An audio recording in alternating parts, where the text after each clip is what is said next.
Production funding for Ruckus has been provided by gifts from Dave and Jamie Cummings, the Hartwig family, Hush Blackwell, Barbara and Peter Gattermeyer, and by viewers like you. Thank you. Welcome to Ruckus, our weekly food for thought fight over the news of the day and the trends of the times. I'm Mike Shannon. The Ruckettes join me shortly, and our topics this week: the city manager reconsiders his future. What's the future of KCI? And the future seems a bit murky for Jackson County government. Plus, of course, roast and toast. But we start with our Newsmaker segment and talk about what's going on in Jackson County government and what's ahead with County Executive Frank White. Frank, of course, was first known as a Kansas City Royals player, part of the iconic 1985 World Series team. After leaving the field, he became a commentator for Royals television broadcast. Later, he was elected to the Jackson County Legislature and is now the county executive. Frank White, it is always a pleasure to welcome you to Ruckus. Oh, this is my pleasure to be here. Thank you. You were quoted in a newspaper story that I saw just the other day, and you said, "There are a couple of questions you are most frequently asked by your constituents. They are, what the heck is wrong with Jackson County, and why in the world would you want this job?" What do you say in response to those questions? Well, I just take it to mean that I'm doing something right, and I think I'm in a great position to help the people of Jackson County, help them in terms of living, improving their quality of life and so forth. So I just feel like I'm the right guy in the right spot to move things forward with Jackson County. Well, when they say, what in the world is wrong with Jackson County, what do you say to that? Well, I try to point out that a lot of the things that go on in Jackson County, I've been here for a long time, and it's all politics. And as you know, I'm not a career politician. I'm just there to do the right thing, and everything that I do is based on the law, it's based on the charter, and I don't vary from that. And sometimes making right decisions is hard to do sometimes, but I try to work with the people involved. I try to work with my elected colleagues and trying to come to a successful conclusion on some of the things we're trying to work on. It doesn't look like your elected colleagues are always working with you. Have they not on the legislature moved to hire and create 3 new positions, so-called executive positions, being paid reasonably high salaries to do the work that is typically handled by the county executive's office? And we were opposed to that. We were opposed to the ordinance. Are you going to stop it? Well, that's something that we're considering. That would be an option at this point. As you know, that 6 votes by the legislature overrides any decision that I want to make. So my job is to point out the fact that I'm either for or against, and on the hiring of these 3 new positions, I'm against that. On having a special meeting to change the ordinance to pay for those special positions, I'm definitely against that also. And you have veto power, don't you? You have veto power, but the veto can be overridden by 6 votes of the legislature. There's been a lot of discussion about the Plaza property tax assessment being much lower than first thought. And in fact, Crosby Kemper III was quoted in the Star and said last week on this program, the Kansas City taxpayer is getting screwed. Is he wrong? I think what we try to do at Jackson County is make sure that the property assessment is fair and equitable to everyone, and we work hard to make sure that happens. Are you looking at the system or having your staff look at it? Yes, sir. We're looking at the system. We're trying to upgrade the system to make us more accurate. But the BOE has done a great job this year in helping in that. The Board of Equalization. The Board of Equalization, and we talked to them. The farmer requests have been down this year, so the assessment this year is a lot better than it was in 13, a lot better than it was in 15. And moving forward to 18 and 19, we expect that to be even better. But you are asking the assessment officials to look at the system and see what can be done to make it better, if anything can be done. Right, and it goes back to technology, and we need to keep improving our technology. The county is really in a position where we have to upgrade so much over the years. And it just a couple weeks ago, we finally started taking credit and debit cards and collections to show you how far behind we are. So we're heavily paper. We're trying to get more technology driven and try to eliminate some of those things. And the assessment department would be in that line. Well, before we go, we've got to talk about the jail, a long-time problem in Jackson County.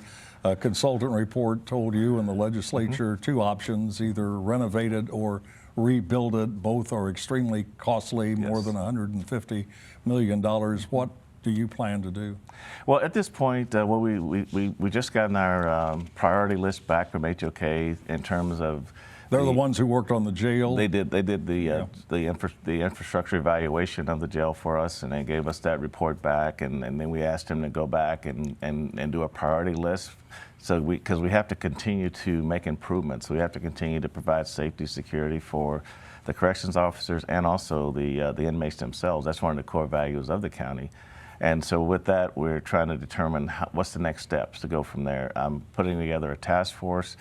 I know there are some of our elected officials who are saying we need a new jail, we need a bigger jail, we need more beds. But I think before you cross that, you have to go back to a task force that I'm putting together to study the criminal justice system in Jackson County. We're unlike a lot of other cities where they're faced with overcrowding, they're faced with shortage of correctional officers or sheriff's deputies, whoever's running your jail. And looking at some of the studies that they're doing to combat some of the same. So you are doing something with regard to the jail. You're just not sure at this point what the direction will be. Well, and that's true. I've got to stop you there because we're running out of time. I wish we had much more. It's a pleasure to see you again. Thanks for coming in. Thank you, Mike. My pleasure. That is Jackson County Executive Frank White. Now let's meet the panel and start a ruckus.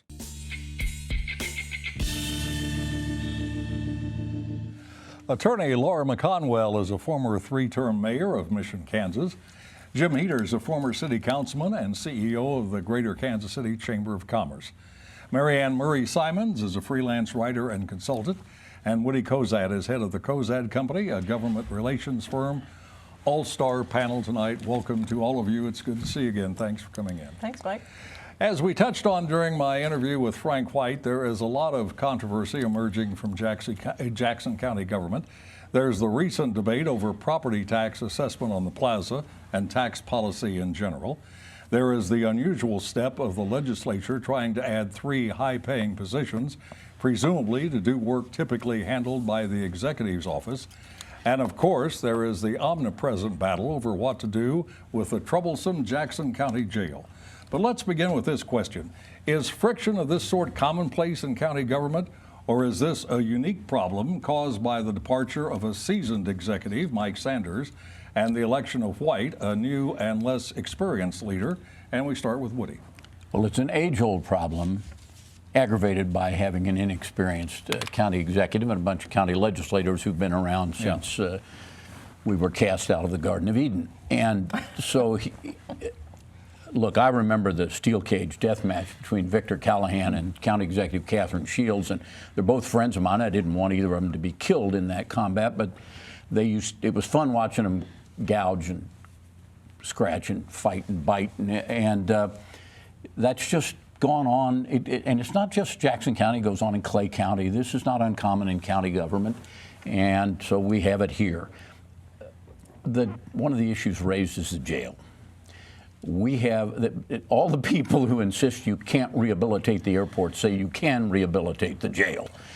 Well, actually not if you want it to be humane and efficient and handle the number of prisoners that we're likely to have in Jackson County. We need a new jail. And the measure of the legislature and Mike White is whether they have the courage, Frank White, pardon me, to have the courage to go out and get a private company to build and operate the jail for the county, and it will save us a lot of money if they do. Jim, if the problem is White's inexperience, what's the solution? Well, one solution, let me just make this point, that while there is a rich history of disputes between the Jackson County Executive and the Jackson County Legislature, as Woody alluded, this one's a little different, it seems to me. This one is really over the very basic issue of whether certain core functions of Jackson County government, which fall really in the administrative and operational realm, are being done or getting done efficiently and expeditiously. That's a little different kind of dispute. Now, the legislature funding its own people to do what the county executive staff should normally be doing is unfair to taxpayers and simply no way to run a county government. So I think one solution might be for the Jackson County Executive, Frank White, and the Jackson County Legislature to get on the same page by agreeing on a county administrator or maybe chief operating officer who can perform those functions, those core functions of operations administration that county government is all about. If they could do that, I think they could get on the same page, and that would be good for the taxpayers of Jackson County. Mary Ann, does White's enormous popularity make a difference in this? The public is probably on his side, wouldn't you say, regardless of what the battle is? Certainly the public supports Frank White. His roots are deep with the Kansas City Royals, and he continues to be a very popular figurehead. The question is, what kind of support does he need, to Jim's point, to be able to really be able to let the public know that they can feel comfortable in what's happening in Jackson County? And with everything happening at the jail right now, not to talk about the assessment issue, there's a lot of work to be done to be able to sort of stabilize the county in general, but also to raise public expectations about what they should have. You know, Laura, one of the things that occurs to me is county governments don't get the kind of coverage that city governments get in this metropolitan area, and so these problems only become obvious to us after they have developed to a great extent. Yeah, I suppose that's true. You know, it is watching. True. Well, I wouldn't say it if it were false. So. Watching this develop, it just occurs to me, you've got these longtime Jackson County legislators. You have Frank White coming in, who wants to do a good job. He does not have the history that Mike Sanders had, so he doesn't have that depth of knowledge. He needs an ally. He needs someone to help him so that he's got a big learning curve, and for the legislators to continue trying to throw him under the bus rather than try to identify what's the right thing for the community. To me, it's just politics and not really about what's the best thing for Jackson County, because, you know, Frank's there, he's there because the voters put him there, and those legislators that have been there for a very long time should know how the budgets work, and to say they need to hire all this new staff is just ridiculous. You got to work with the administrative staff that the county executive has, and it's worked well before. And for somebody who's been on, who's been on 30 years or so, they do the budget every single year. I would think you would have picked up a thing or two. Well, and here's the irony. You said he's there because he was voted in by the public, which is true. But he was first there because the legislators put him there. That's when true. Sanders resigned, Frank White was appointed by the other legislators to serve as county executive until there was an election. All right. Struggle for control is not confined to the county courthouse. A short distance away at City Hall, the city manager told the council through a news reporter, if it didn't like the way he was doing his job, fire him. He could find another job, make more money, and sleep better. After that story appeared in print, Troy Schulte moderated his views, retracted his statement, and said he should have just gone home and kicked his dog. No reaction yet from PETA. What upset Schulte was a discussion by some on the council about reining in his ability to spend money without the council's approval. Right now, he can spend just over $1 million unilaterally. Is this type of issue typical in governments where the day-to-day operations are run by someone who is not elected, but appointed by those who are? Jim? Well, Kansas City, Missouri, as I think everyone knows, has a city manager form of government. People can debate the pros and cons of a city manager form of government, but the idea is to have a professional administrator, the city manager, who has reasonably wide latitude on issues like this in terms of spending. And that's where we've been, and the city government's operated efficiently under Troy Schulte for years now. Troy is, make no mistake, a terrific city manager, in my opinion, in the opinion of most people. Maybe the most distinguished city manager we've had in Kansas City since Bob Kipp, and that takes you all the way back to the early 1980s. Back to the Wheeler era. Back to the Wheeler era, and that covers a lot of years. So he's done a great job. He's enjoyed the support of a couple of different councils, and he enjoys, I think, the almost overwhelming support from this mayor and this council. He was responding not just personally, but on behalf of the form of city manager form of government. And I think his response was an appropriate one, and I think the council has backed off from the suggestion that there be any limits on his authority. Laura, you're the only person on the panel who has actually been a mayor. Jim wanted to be, but didn't get elected. What kind of a government is there in Mission? Was there a city administrator? Is there a city administrator who runs the day-to-day stuff? Well, there is a city administrator now. When I was mayor, we were strong mayor. It's shifted, and I delegated to the administrator, but at the end of the day, I was still responsible for what the administrator did. They've shifted a little more authority to the administrator now, and so she handles all the day-to-day things. But it's important to have a good working relationship between the administrator and the electeds. If you don't, it's not going to happen. And you can just look back with Mark Funkhauser and Wayne Cawthon. I mean, Wayne was constantly kind of undermining what the council voted on, and what and with Funkhauser, and you had a big fight. It was not any good. So I really hope that Troy and this council can come to terms, because I think if memory serves me, I think Troy and Sylvester or Sly had a slow start to get together, and then they've just kind of done fabulously. But it doesn't move the city forward to have infighting with the council and the staff that is charged with getting the work done. Woody, I know you're always interested in the money and how it's being spent. Do you quarrel with a manager able to spend over $1 million just of his own judgment without council approval? I remember a fight in the Jackson County Courthouse when Catherine Shields was county executive, because she could enter into a contract for up to $25,000, not $1.3 million. I was the recipient of one of those contracts, $25,000, not $25,001, because then it would have to go to the legislature. $1.3 million without their looking at it troubles me a little, and might have just a little tiny bit to do with the fact that we're the most indebted city of our size in America. I'm glad that he thinks he could sleep later in the private sector. If he would do something about our debt, the rest of us would sleep better. Well, Mary Ann, he said he could find a better job, make more money, and sleep better. He's probably right, is he not? Yes, absolutely. But I think the comment was made in the moment. It was out of sheer frustration, and I think it is not endemic of the overall relationship between the council and Troy and the mayor.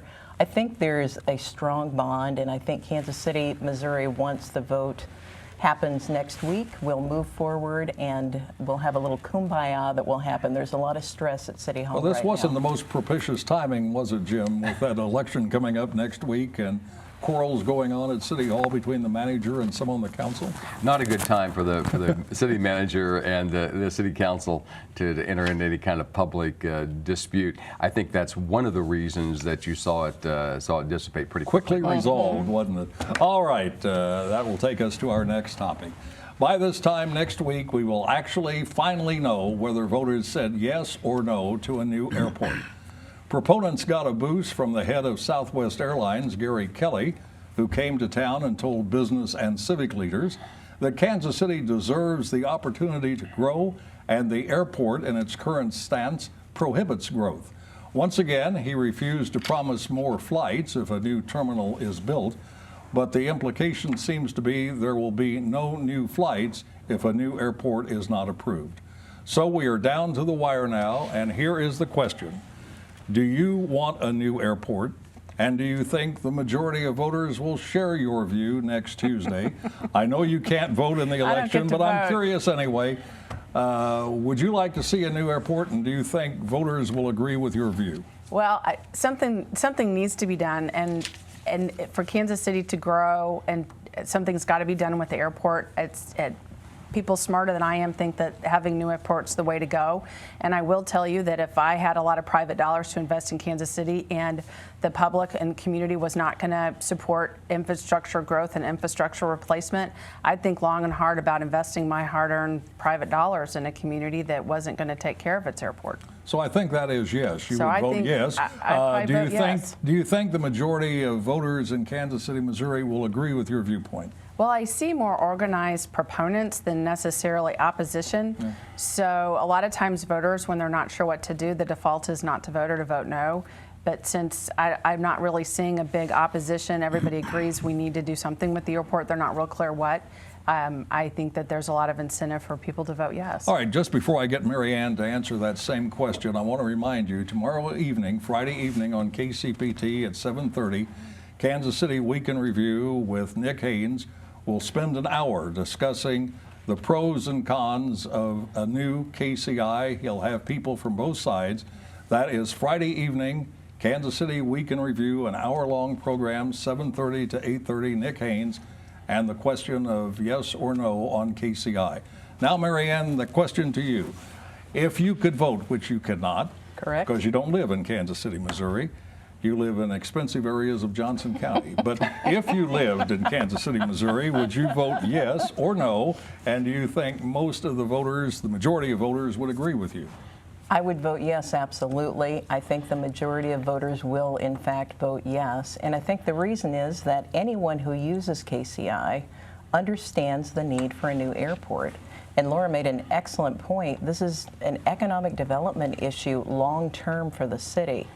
The airport was fabulous when it was built in the 1970s. A lot has changed in that period of time, and we need to update our facilities to be on par with other mid-sized cities like Kansas City. This new airport terminal will allow us to do that. All right, Jim, I think I can gather your point of view. I believe you've been enthusiastic about this from the outset. You're absolutely right, Mike. And the outset was 6 years ago. I know you're voting yes, but would you tell me what you think the final vote would be in terms of percentages? Well, you're right. As a proud resident of Kansas City, Missouri, I can vote next Tuesday, and I do intend to vote yes. And my prediction is that by a relatively slim margin, the measure will be approved by the voters of Kansas City, Missouri. This will be a small turnout, a relatively small turnout election.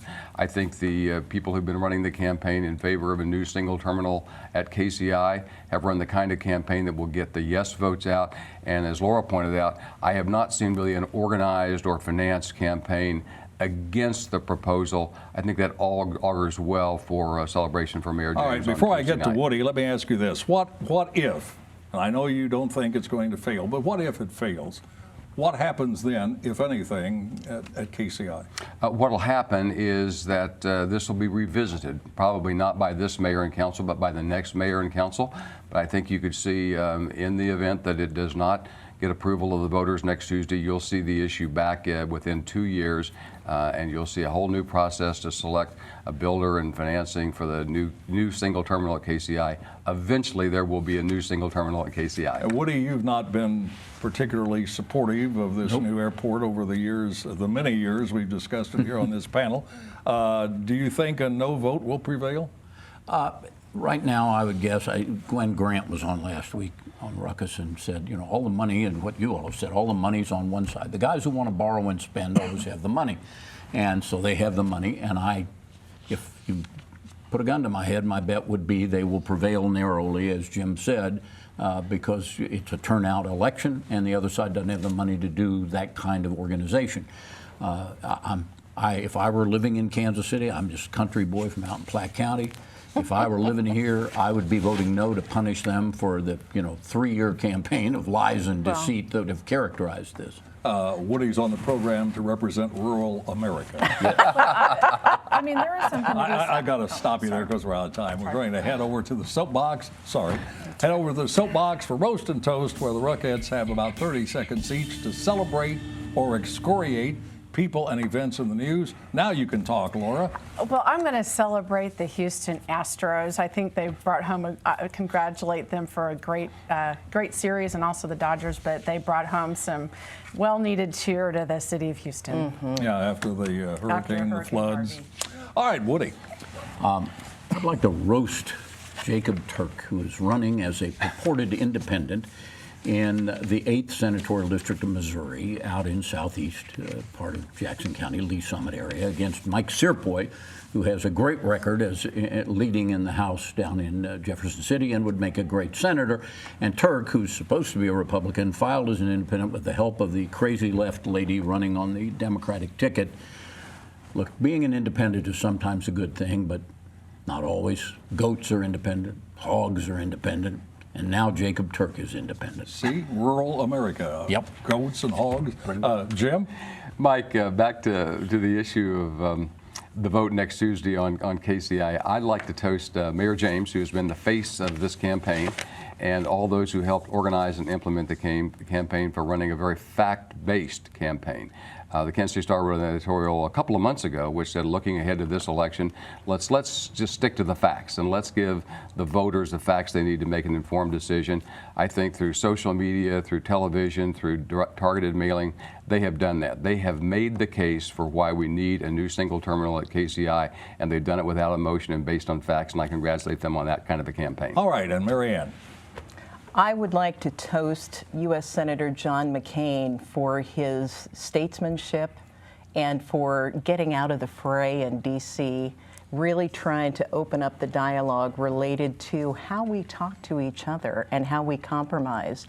A great example that he gave Tom Brokaw in an interview on NBC related to his old battles with Teddy Kennedy and the fact that they would really mix it up when they were in the Senate, but they would in the end be friends and be able to have a discussion and come up with a compromise. We need more of that in Washington and throughout our legislature. And finally, there was recent discussion over allegations that the Secretary of State called the president a moron. When asked about it, President Trump said he was sure his IQ was higher than Rex Tillerson's. Now, the real answer may have come from the National Review magazine. It offered its answer by asking a question. Who do you think has a higher IQ, Trump or someone who chooses to work for Trump?